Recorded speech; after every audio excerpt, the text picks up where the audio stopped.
Magandang araw po sa inyong lahat. Nandito na naman po tayo sa Woman Up. Siyempre, kasama po natin si Attorney Carmela Magpantay. Hello, Attorney! Hi everyone! Magandang umaga sa inyo lahat. Hapon na po.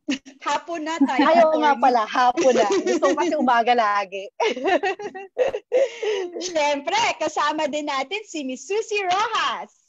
Hi everybody! Welcome back! At si Miss Isabel Cuervacan. Hello, Isabel. Stoic si Isabel ngayon. Siyempre, kasama rin natin si Miss Andrea Daguno. Hello, Hi, maulang hapon po. Hello. Maulang hapon. Siyempre, we are so honored today dahil we have a very special guest. She is actually, I've never met a Nobel Prize nominee. And it's really quite an honor to have her. She's a journalist, a community leader, a former congresswoman, and now a senator. Siya po ang nagpasa ng cheaper medicines law sa Kongreso. Fantastic. Kaya po yung mga may maintenance dyan. Siyempre, pasalamat po tayo. Siya rin po ang nag-file sa Senado ng Marino Bill. And now she's filing the Balik Bayani Bill, which is reintegration po ng mga OFWs. Doon po sa mga viewers natin na seafarers' wives, siya rin po yung nagpupush na masama ang mga OFW spouses sa solo parent bill na under deliberation po ngayon sa Senado. Welcome po, Fantastic. Senator Risa Hontiveros. Yay! Salamat Senator! sa welcome. Hello sa mga kapwa-babae at lahat po ng mga taga-panood. Magandang hapon po. Thank you po talaga at pinaunlakan niyo po yung aming invitation. Basta ka-womenan po, Miss Arian. Of course. I get Miss Arian. Arian Miss lang. Arian. Miss Arian. So, kumusta po kayo? Kumusta naman po ang dahil I think si Senadora po, siya po talaga yung very, very good example ng woman up. Woman standing up for women. And which is the essence of woman up, is to really uplift women. Kamusta po tayo, Senador? Well, tulad ng lahat natin, naninibago dito sa sinasabing nagiging new normal. But, hello? Hello? Ito po, okay lang po. Okay lang. And syempre trying to still be useful and helpful kahit learning to work mostly from home, online. Pero mukhang ito na talaga yung kailangan nating ma-internalize kasi di natin sigurado kailan matatapos yung pandemic. And then pagkatapos nitong quarantine na kinailangan natin, ang dami ring repair work na kailangan natin gawin sa ating ekonomiya. And lahat ng aspeto ng buhay ng ating mga pamilya, dito man or sa ibang bansa. Opo, Sen, kasi po nakakatakot din. Yung pandemic, it really shows you na kahit ano pong planong gawin natin sa buhay natin, hindi po talaga natin kontrolado ang lahat. Pero nakakatakot din po na nabasa ko nga po na may rise in domestic abuse. Yes. Kasi nga, the irony is, kahit bago nitong pandemic, bago tayo kinailangan mag-quarantine, meron na sa hanay nating mga babae long-standing problems, kasama na nga yung domestic violence. And yung irony na dahil kailangan nating mag-quarantine, dahil nga may pandemic sa labas, sa buong mundo, hindi lang pala dito sa Pilipinas, even in other countries, nakaka-monitor ng rise, very unfortunate, pero rise in the incidence ng domestic violence. Kasi nga naman, kung kailangan nating nasa bahay, pero what if tayo yung victim or survivor ng domestic violence? Ibig sabihin, during quarantine, trap tayo sa loob ng bahay kasama nung aggressor. So, di ba, ang hirap ng choice Labas ka ba, makikipagsapalaran na baka mahawa sa coronavirus at magka-COVID-19? Or titiisin mo ba sa loob ng bahay samantalang maaring may isang tao dyan who is also threatening your own physical safety, pati nga mental health. So double challenge yon Miss Ariane, para sa ating mga babae ngayon? Yeah, parang yung movie dati, di ba? Yung Sleeping with the Enemy. Susie, you want to say something? I appreciate the point of Senator Risa, because I'm a clinical psychologist and I work with abuse.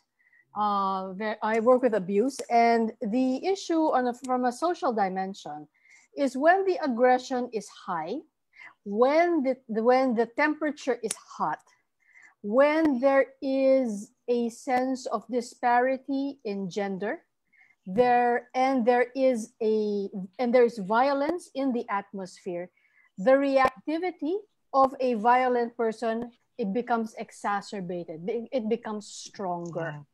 And it becomes now a challenge because the women all of a sudden have to put up with the situation, and therefore their victimization becomes stronger. And more No, I was also just going to agree with what Doctora was saying. So long-standing our gender issues, di ba, about sexism, about misogyny, yung sinasabi nating patriarchy, and so we have to keep on being creative, thinking of really effective but creative ways paano pa rin labanan ito even under conditions of pandemic and quarantine. Kaya for one, I've called on the DILG, the PNP, and our LGUs to increase, for example, the number of helplines na pwedeng tawagan ng mga women suffering from domestic violence in their house during quarantine.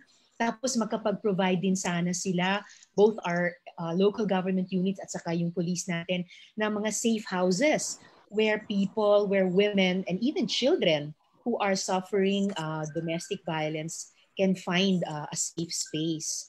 So it's really very challenging talaga. It is. And it's really scary to be living with someone who, it's either you go out, you die of the virus, or you stay. And, you can even die from that, just from the fear, from the anxiety of being in the presence of your aggressor. It's true. Hindi lang physical violence, but the mental violence or emotional violence. Yung economic din, kung hindi ka makalayo dun sa aggressor because you feel you don't have a way to sustain yourself and your children economically. Yun pa, the money aspect, it's also a challenge for our country kasi di tulad halimbawa ng, say, Canada, nakapaglaan sila ng 50 million Canadian dollars to set up shelters for battered women during the coronavirus pandemic. If I remember correctly, yung France, naglaan din sila ng 1 million euro for hotel accommodations for women fleeing domestic violence. So, iba yung ating financial situation dito sa Pilipinas. So, it's a multiple challenge for us women to help protect each other even during this pambihirang panahon. Actually, Senator, I saw this really horrifying video. It was when the pandemic started, and it was a video of this old man in India. I didn't get it because, and he was abusing a little girl. Oh my God. And I was really shocked at how it just came out of my news feed. And as you've na-mention nga po, na there's also a rise in exploitation of children and women during the lockdown. Miss Ariane, pati yung may kalulunsad lang na campaign against OSEC, yung online sexual exploitation of children. And grabe, netizens have been reporting the past several days yung mga Facebook pages, yung mga videos na binebenta allegedly on Telegram, selling videos, photographs, services, sexual services of children, Filipino children. Ngayon pa na naka-quarantine din sila, they have to stay at home. Sa mga may access sa internet, mas active sila online, dun pa sila patuloy at higit na bibiktimahin. So, nanawagan din ako sa NBI to go after these Facebook pages, nag-respond na nga ang Facebook. We're trying to find a way to contact Telegram para mapagtulungan ng lahat, no? Gobyerno, private sector, civil society, to protect our children. Susie? The basality of the stressful situation creates a sense of lack of moral sphere because it is about survival all of a sudden. And the challenge with working with abuse, especially if it is online, is that they feel that the cognition is if the child is not physically being harmed, then the abuse did not happen. So the thinking that if it's just video or if it's just verbal, it's not really abuse. It's just, well, hindi naman nasasaktan yung bata. They don't measure the sense of effect or impact to the mentality and the psychological being of the child. Mm-hmm. Coming also from the perspective of the child is seen as an object or as an ownership of the family. And the rights are not the same. And the parentage says, I own the child, and therefore I can do what I want with the child. And if the parent has not been educated, the level of violence is higher. The stress in terms of the food and sense of security and safety is not there. The sense of the environment and the cultural thinking allows or does not punish as much that kind of violence, then you will have a challenge in these kinds of family situations. But I guess that's something of a challenge that we are born with as with our gender. Like some people think they have authority over us, or that we should belong to someone. And I mean, even as simple as, ikaw kailan ka ba magpapatali? Bakit tali yung diba, yung term? May greetings po tayo ngayon. Portia, from Portia Ladrido, thank you po, Senator Risa. From Marco Carlobos, hi Risa, fan mo ako. And hi everyone din po. Tayo, grabe, ang mga panelists, puro mga babae. Yes, kasi woman up. Galing po kay Roy Montesines, ganda pala ni Madam Senator. Ay, nako. Ay, nako. And galing kay Cams Perez, yes, Queens, let's go, girl power. Hello din po sa mga seafarers' wives. At saka, galing po kay Selena Layson, Senadora Risa, consistent na champion ng kababaihan. And then galing po from Joseph David, I was following Senator Risa for a long time, and she's one of the few senators who gave help to us, mga OFWs. The quarantine hotels, grabe, napakarumi. Salamat, Senator, for sending out relief goods. Wow. Ma'am, baka pwede nating pag-usapan ng ating yung Marino Bill. Yes po. Yes. So, ito nga po Marino Bill, yung tinatawag din naming Magna Carta of Seafarers. Parang isang mini-konstitusyon ng mga seafarers. So, minamandato nitong bill na yung mga Filipino seafarers, pati yung mga nagtatrabaho sa foreign registered ships, hindi lang sa mga Pinoy ships. Lahat ng ships sa mundo, yung mga Pinoy seafarers doon, ayon sa bill na to, may karapatan sa disente at sa kaligtas na working conditions. May karapatan sila sa fair compensation at may karapatan silang mag-organisa. So kung may seafarers union sila or association, may karapatan sila mag-organisa at may karapatan din sila sa libreng legal representation. Sinasabi din sa bill na to, required na yung ating mga seafarers ay mabigyan ng access sa training at sa iba pang mga competence building programs sa affordable at reasonabling cost. And last but not the least, andito po sa Magna Carta of Seafarers na may mga procedures para kung kinakailangan yung repatriation and reintegration, dapat i-enforce yung karapatan ng ating mga seafarers sa ganitong maayos na proseso at explicitly binibigyan ng obligasyon ang ating government agencies, partikular ang DOLE at saka ang OWA, na protektahan ang ating mga Filipino seafarers habang nasa prosesong iyan ng repatriation and reintegration.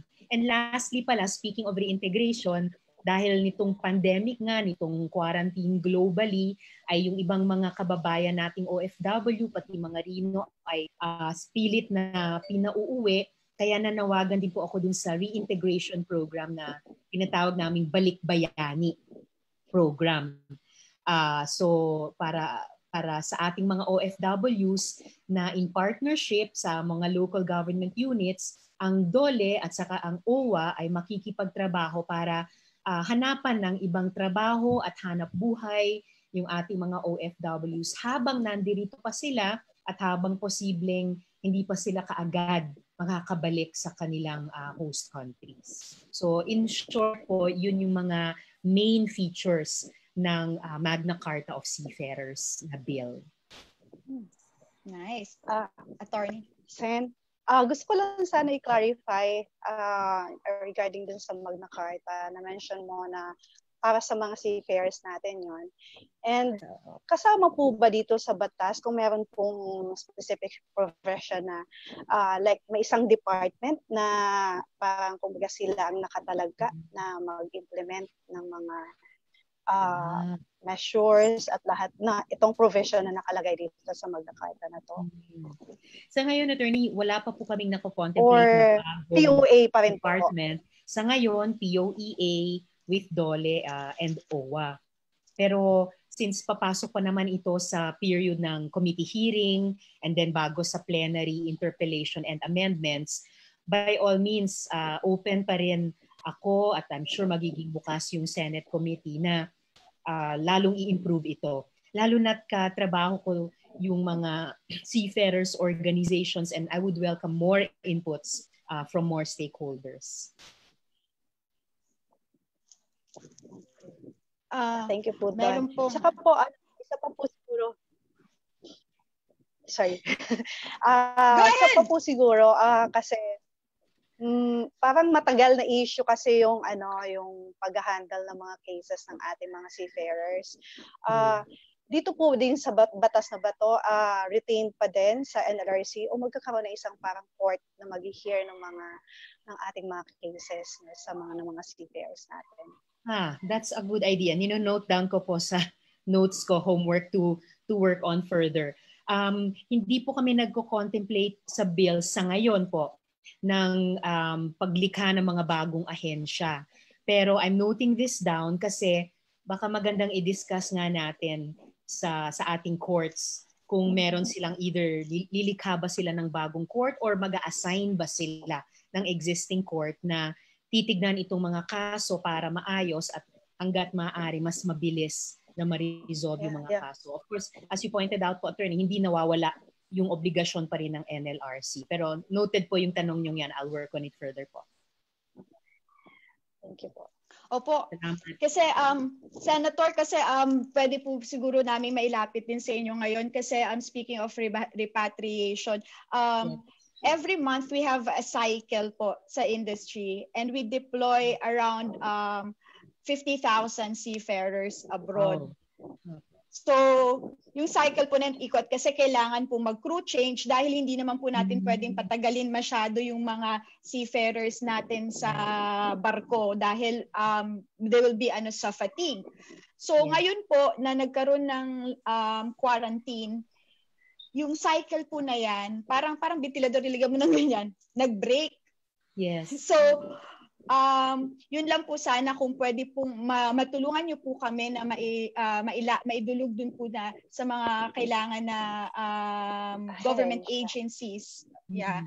Na kung pwede po tulungan po kami na ma-continue yun kasi po kung hindi po kami makakasupply ng mga seafarers, marami pong seafarers mawawalan po talaga ng trabaho dahil may mga yung ibang mga competitors po natin like halimbawa Vietnam, Indonesia, they're not having the same problems we do. True. And sayang naman kasi in a way, ang mga Filipino seafarers ngayon ay mayroon niyang competitive advantage globally. Sinasabi talagang tayo yung isang majority presence sa lahat ng mga barko sa buong mundo, no? Flying whatever flag. So noted din po yan, Miss Arian, nanawagan na rin po ako earlier sa ating mga otoridad na in preparation sa panahon na lalo na kung nakapag-develop na ng vaccine, kapag may universal vaccination na laban sa COVID-19, at medyo makaka-normalize ulit yung pagsasampa sa barko at pagpapalaot ng mga barko sa buong mundo. In preparation for that, i-observe din ano yung mga magiging international protocols, pati bilateral protocols ng mga receiving countries ng ating mga marino in terms of the health protocols na kailangan ma-observe natin ngayon pa lamang para pagdating ng panahon na mag-normalize ulit yung lahat ng sinasabi niyo, yung 50-day na paglalagi sa barko and then yung shifting na ganun, na magka-qualify yung ating mga marino at hindi magkakaroon ng dagdag pang delay. So ngayon pa lang, kailangan alamin natin yung mga yun at paghandaan na natin. Opo. And may tanong po ba kayo? Kasi may tanong pa rin ako. Go ahead before I start on a mental health issue for that particular sector. No, go ahead. All right. From a mental health perspective, in terms of family systems for people who work on OFW, the challenge is really about keeping the family together. Yes. And the family system as it develops, the Filipino family system, as it develops as a unifying force to strengthen the kids and to strengthen the children as they grow up. The minute you have people the families going overseas, working overseas, the sense of parenting and the acknowledgement of the child as he sees his father or mother changes, and therefore the family dynamic changes. In the laws for the OFWs, has that been accounted for? Partly, Doktora. Kasi gaya ng binanggit ni Ms. Arian at the start, dun sa Expanded Solo Parents Welfare Bill, pinopropose namin isama sa definition ng solo parents yung spouse ng medium or low-skilled OFW who has been abroad for 12 months straight. Kasi kahit na dalawa pa rin silang magulang, so they're co-parenting, raising the child, kahit two-income family pa sila, pero as you were pointing out, ang taas ng social cost na binabayaran ng Filipino family in terms of labor migration, cost dun sa spouse or sa partner, cost din dun sa bata. So, in a way, in a sideways way, sa pamamagitan ng pagsama sana sa OFW spouses, dun sa definition ng solo parents, that's one way we think of helping. Of course, tama rin naman that's just a financial support. But we're also proposing other additional discounts and benefits for solo parents. I guess in the long run po yung the way na mas mabibigyan talaga ng alternative yung mga current OFW families ay kung makalikha pa tayo ng mas maraming disenteng trabaho dito sa Pilipinas. So that overseas work is not the only or just the best option para sa mga pamilya. There are other good alternatives here at home. And then, syempre, andun pa rin naman yung ating Department of Foreign Affairs for us Filipinos na pipiliin pa rin magtrabaho abroad. Andun pa rin yung ating mga embassies and consulates na we're looking to them na siguruhin yung welfare at yung karapatan ng mga overseas Filipinos, especially overseas Filipino workers. So through bilateral treaties at saka yung pag-ayuda no dun sa mga Pinoy kapag we get into trouble in our host countries. How are we making them more competitive? So in order for them to generate more funds when they're abroad, or to generate more income when they're abroad, given that the salaries from different countries vis-a-vis the salaries of the OFWs we have has a large disparity. Yun na nga eh. Matagal na sama ng loob talaga yan ng ating mga kababayan abroad. And then another layer ng disparity, yung wage disparity between women and men. So yes. Hindi lang natin challenge, di ba, Doktora? It's not just a challenge here in the Philippines, pati abroad.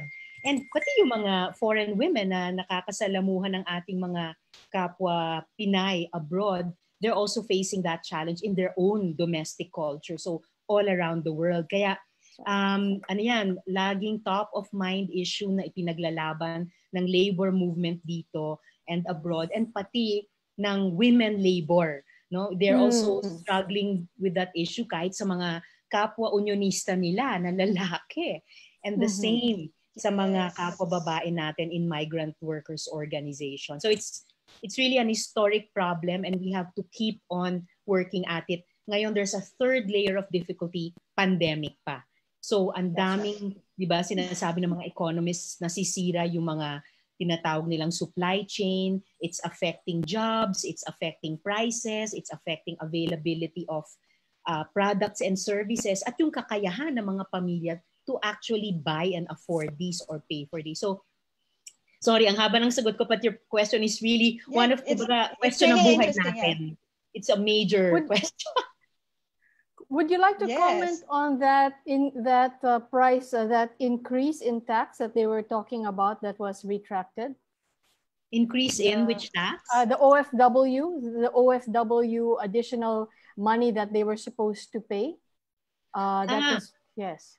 How was that? What was that about, and why was it retracted? PhilHealth. PhilHealth. There you go. It's the PhilHealth premium. So, well, when that came out, nanawagan ako sa DOH at sa PhilHealth, pareho, na i-review ulit yung implementing rules and regulations ng Universal Healthcare Law. Kasi kailangan i-consider ng maayos yung naging hinaing ng ating mga OFWs. And minungkahi ko na konsultahin ulit. If they were consulted before, the DOH and PhilHealth has to consult again the OFWs about this law, and kailangan ang mga overseas Filipino workers natin kasama sa desisyon tungkol sa panukalang yan. And in addition, not just consult OFWs in general, pero dapat may representante yung bawat uri ng OFW kasi hindi naman pare-pareho yung sitwasyon ng ating mga OFs. Iba ang sitwasyon, may uniqueness ang sea-based, yung mga seafarers natin. Iba-iba rin ang sitwasyon ng iba't ibang land-based OFWs natin across different kinds of work. And last but not the least, about that, yung sa babayarang premium ng overseas members ng PhilHealth, nanawagan ako na i-convene na kaagad yung oversight committee for the UHC law para siguruhin itong oversight committee na maayos ngang i-review ng PhilHealth yung IRRs ng UHC law and maayos na maimplementa yung batas kasi dapat maimplementa yan na hindi magkakaroon ng parwisyo kanino man, whether OFW or not, whether marino or not. Yun. Senator, gustong-gusto ko yung sinabi niyo na sana may representation ang bawat kasi I think marami pong mambabatas hindi nila alam na yung land-based tsaka sea-based magkaiba po. Meron sistema na ang sea-based. Meron po kami we follow po yung sa IMO, we have other international laws na sinusunod. Kaya po actually may mga ibang seafarers na medyo sumama ang loob dahil hindi sila nasama po dun sa halimbawa yung sa fund po ng isang agency na itago na lang po natin sa pangalang OWA na hindi po sila na parang pakiramdam nila yung land-based Sorry.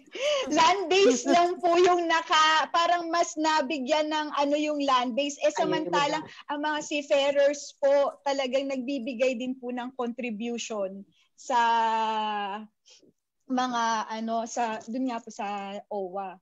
That's very well taken, Miss Ariane. And I believe may mga colleagues ako sa Senado,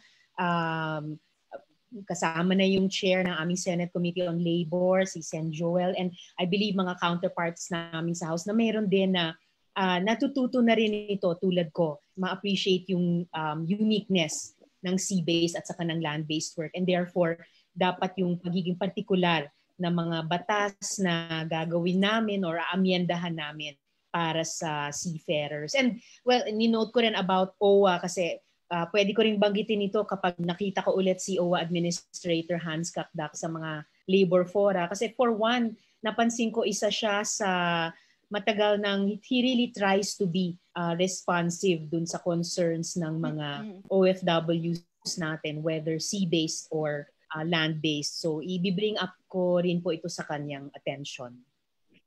Thank you po, Senator. Attorney, may dadagdag ka yata. Yeah, gusto ko lang siguro mag-comment. Natutuwa ako dun sa mga listahan kanina or na-mention ni Arya ng mga batas kasi kahit sa title pala makikita mo na dikit-dikit siya. Like yung sa, of course, di ba, sa yung maritime, sa mga seafarers na bill or seafarers bill. Tapos may mental health na pwede mo din ipasok kasi pwede consider din na hindi simple na porket nag-abroad ka maayos yung condition ng financially nakakalimutan yata yung pagdating sa mental health ng ating mga OFW and then of course sa seafarers, especially yung mga seafarers natin. At hindi lang yung sa seafarers, pati yung family nila kasi magkaibang-iba nga sila sa land-based, yung sitwasyon nila, yung condition nila. Tapos na-mention nyo din po kanina na yung tungkol sa solo parent welfare bill na sinasabi mo na pagka nasa more than 12 months abroad. Yung sa seafarer kasi alam natin na less than 12 months lang lagi ang kontrata nila. So talagang baka makonsider din kasi OFW rin sila at hindi porket less than 12 months yung contract nila, hindi rin sila nag-suffer doon sa hindi rin importante yung mental health and then hindi rin importante yung i-consider yung welfare ng mga naiiwan na spouses dito. So, yun lang po siguro kasi napansin na nakita ko nga kanina na mention nyo na yung Solo Parent Act pwedeng isama yung mga spouses na yung spouse is working for more than 12 months abroad. Sa seafarer po kasi hindi siya, In fact, sa kontrata po ng ating mga seafarers, hindi po allowed yung more than 12 months. Basically, because of the nature of the job. So, but then, it doesn't mean na yung spouses nila dito is hindi nagsasuffer or hindi nangangailangan ng katulad na welfare na hinihingi or kailangan ng mga nasa land base or dun sa mga nagtatrabaho for more than 12 months. So, baka po pwedeng ma-consider rin yun kasi yun nga. So, talagang pag titingnan mo kasi pang parehas lang sila OFW, pero tama, maraming differences. Marami po talaga na kailangan i-consider. Yun. Very well taken po, Attorney Carmen. Note ko yun. Yes. Yeah, yun lang. Pero yun, natutuwa ako kasi yung mga bill na pinopost niyo po, nakita ko na dikit-dikit siya. So, it doesn't mean na pag naipasa yung isa, okay na yung iba. Na makikita mo na meron pa rin pala na kailangan idagdag. Kasi kahit siguro hindi mako-cover yung certain sector, dun sa batas, may papasok siya. Dahil tapos applicable din siya para sa ibang sectors. So kaya hindi siya, it doesn't mean na nandoon siya sa isang batas. Sinabi niyo yan. Yeah.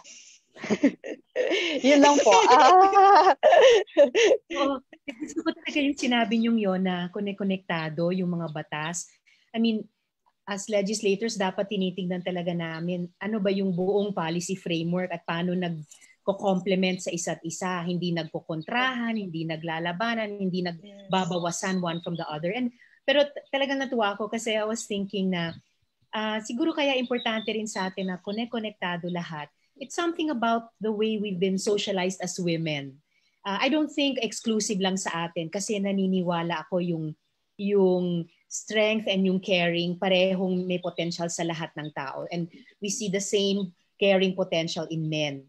It's just that sa ngayon, the way we raise our kids, the way we raise our families, parang nahahati eh. Mas yung caring, mas sinosocialize natin sa mga anak nating babae, yung strength, mas sa mga lalaki, when it's actually present in both. Pero yung isang maganda dun sa kapag develop yung caring aspect, sabihin natin, hindi lang namang individual, ng legislative process na, among women but also hopefully among men, siguro mas may potential na maging ganon, maging mas cohesive yung isang legislative framework at mas magkaroon tayo ng mata to see how pwede ngang mag-connect-connecta at magsuportahan yung iba't ibang batas.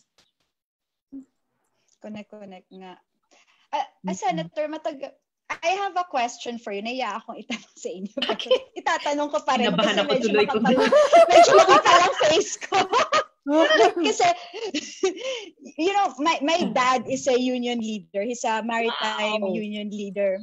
And he's the one who started, siya po yung nag-start ng Tinig ng United Filipino Seafarers and yung newspaper po na Tinig ng Marino. Okay. And, growing up, syempre as a, from child na kasama niya po ko dati pag halimbawa sa mga opisina, yung mga pag may kausap po siya mga seafarers, ganyan. Tapos as a teenager, syempre I also went to the rebellious stage. Pero pero all those years, I've seen how he has really worked so hard to protect and defend our seafarers. But then, minsan, lalo na ngayon sa Facebook, I think yung minsan may lumalabas na mga kwento na alam ko namang hindi totoo pero masakit. Kasi tungkol sa tatay ko. I think fake news is another way of calling it chismis like that. That is like instigated by someone. And I've been really curious kasi like I'll be honest with you, Senator, when we announced it, we also got backlash. We had positive comments, we had negative comments. How do you since you're the author of the mental health bill, how do you as a person, knowing na the people that you are protecting and fighting for are sometimes also the ones who turn against you? I mean, considering na you are not only a senator, you're also a mother, you're also a daughter. Most importantly, you are also a human being. And people can be really ruthless. How do you cope with that? Well, minsan mahirap talaga. But for one, I just try to keep my eye on the ball na ano ba itong trabahong ginagawa ko? Why am I doing it? And not just me, why are we all doing the work that we believe in and that we love? And then, naalala ko pa nung bago pa yung mga social media eh. Ako noon, tuwan-tuwa rin ako dun. For me, it was such a safe space. It was a happy space. Para sa akin, nung nagsimula, ang social media ay a place to reunite with old classmates, to keep in touch with relatives na malayo na rin dito sa Pilipinas or kahit sa Manila. It was a place to virtually meet new people na may similar advocacies. Pero I've noticed the past years din, parang may death of civility online. So ang daming nagkaroon ng toxic na elements o ng mga atmosphere sa social media. And worst of all, social media has also become a space, yun na nga, for fake news, even for trolling, etc. So, ako naman, Ms. Arian, I'm never for censorship. Kaya sa social media, para sa akin, dapat ang maibalik is self-regulation, by our moderators and by each one of us bilang mga netizens na ma-internalize natin ulit ano ba yung tamang asal at ugali sa isa't isa online, and we reinforce that and check that in each other. Kasi itong social media, democratic space din ito eh. So I really think we need to bring back social media as a space for discussion, for debate, pero laging may mutual respect. And it's off limits to lies, to violence. Sobrang off the cuff, pero speaking from experience, that's how I feel about social media and how we should take it back. Susie, you want to add something? I was just going to input that the reason why the reaction in social media is that way is because it's sort of separate from us. It is part of a group. It becomes a group mentality, and it becomes an intergroup, my group versus your group. And when that individuality or that uniqueness or that personhood is disappears because you're one of a group, then the creation of that kind of enemy space becomes apparent or becomes possible from a social psychology dynamic perspective. Very it becomes group. So kailangan ma-rediscover yung individuals then. Yes, you need to recognize the individuals, to see individuals as their uniqueness, and that they are not only one thought, but they are several things at the same time. The reason why they do that in social media is because the uniqueness is gone or not as evident, and therefore they feel safer. Ergo, the response. Yeah, at saka like especially I think now ang daming parang galit sa mundo. Maraming galit kasi I think syempre, with all the uncertainties na nangyayari with the pandemic, and I think it is really, I think like especially for those especially with children, it's really important to instill na yung moral compass natin, masunod natin, that we are very clear with our moral purpose and our moral compass kung saan tayo, kung ano yung tama, kung ano yung mali. Kasi fear can cause a lot of kahit 'di ba sa Star Wars nga 'di ba si Anakin Skywalker, it was because of fear that he went to the dark side. Fear causes a lot of rash and irrational decisions. For me lang po. And I think this is why we have to make it clear kung ano yung morally right for us, and we have to make clear kung ano yung nasan tayo sa moral compass natin. Isabel, nag-freeze na naman si Isabel. Andrea, you wanna say something?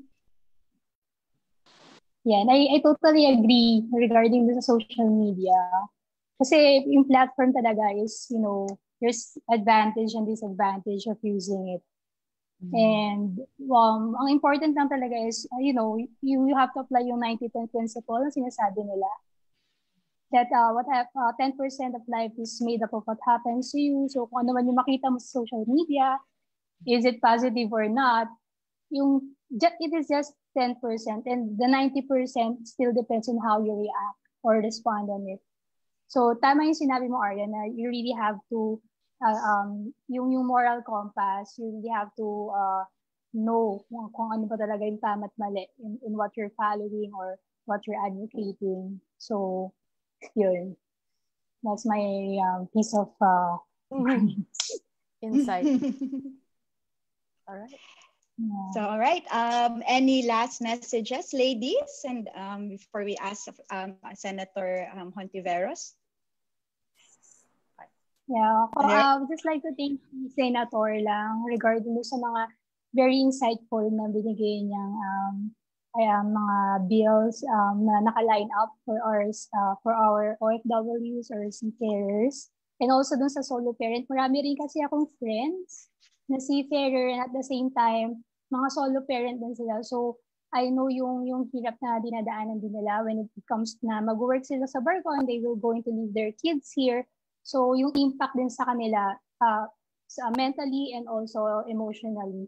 And ngayon na nandito tayo sa stage ng crisis or pandemic, hearing those words na meron palang mga bills or mga proposals na for them, for sure, relieving them for them yun. Kaya thank you po. Isabel, matagal kang nawala. Nag-OFW ka ba?